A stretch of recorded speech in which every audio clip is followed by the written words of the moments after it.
వివాదాస్పద వ్యాఖ్యలతో ఎప్పటికప్పుడు వార్తల్లో నిలిచే జ్యోతిష్యుడు వేణుస్వామి మరోసారి సంచలన వ్యాఖ్యలు చేశారు. మాంసం, మద్యం, ఆధ్యాత్మిక ఆచారాలపై ఓ ఇంటర్వ్యూలో ఆయన చేసిన వ్యాఖ్యలు ఇప్పుడు తీవ్ర చర్చకు దారితీస్తున్నాయి. కరోనా కాలం నుంచి ఆహారపు అలవాట్లకు మార్పులు వచ్చాయని, గతంలో మాంసాహారం తినని కొన్ని వర్గాల వారు కూడా తినడం మొదలు పెట్టారని వేణుస్వామి వ్యాఖ్యానించారు.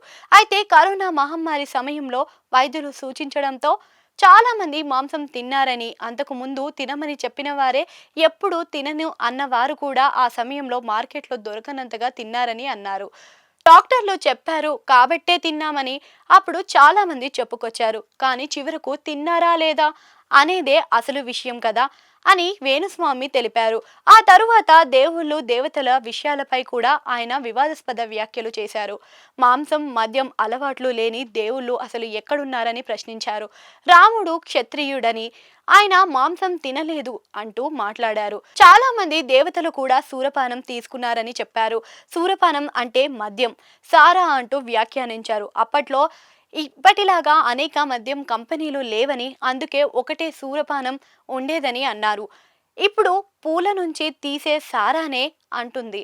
కాలక్రమం మారే కొద్దికి రుచులు మారాయని వ్యాఖ్యానించారు. అయితే తనను టార్గెట్ చేయడానికే ఏదో ఒక అంశం కావాలనే ఉద్దేశంతోనే విమర్శలు చేస్తున్నారని వేణుస్వామి ఆరోపించారు. దశమహావిద్యలు తెలుసుకోవాలి అంటే కామాఖ్య దేవాలయానికి వెళ్లాలని, దానికి భారీ ఖర్చు అవుతుందని చెప్పారు. సుమారుగా 30,000 వరకు ఖర్చు అవుతుందని, అక్కడ ఏం జరుగుతుందో తెలిస్తే తనపై స్పష్టత వస్తుందని వ్యాఖ్యానించారు.